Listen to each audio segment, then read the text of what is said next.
Hey everyone! Today I want to talk about one of the most heartbreaking and underreported crises in the world, what's happening in the Democratic Republic of Congo. The DRC is experiencing a devastating humanitarian crisis.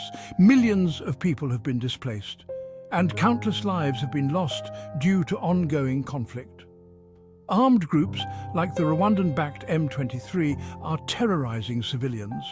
We're talking about mass killings, kidnappings, and appalling acts of sexual violence.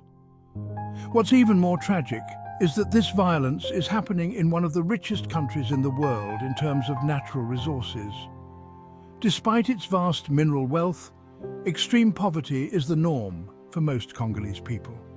It's a classic example of riches being a curse rather than a blessing. Refugee camps like the Nkamira Transit Center in Rwanda are overwhelmed. They're struggling to provide basic necessities.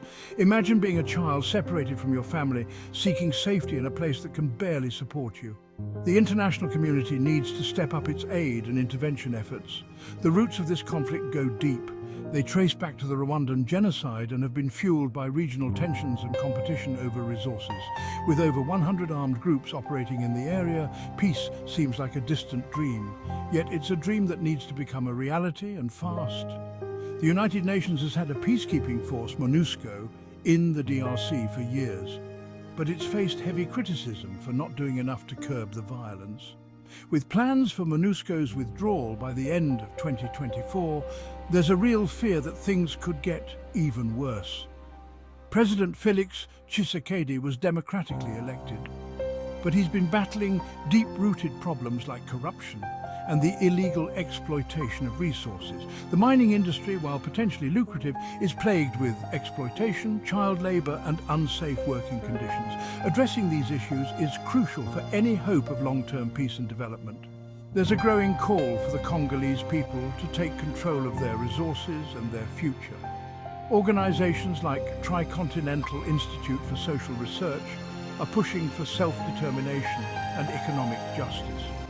They argue that international financial institutions and multinational corporations are part of the problem, benefiting a select few at the expense of the Congolese people.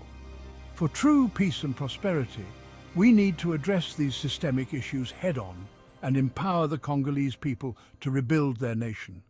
Let's not let this silent suffering continue. Thanks for watching, and please share this video to raise awareness. Until next time, take care.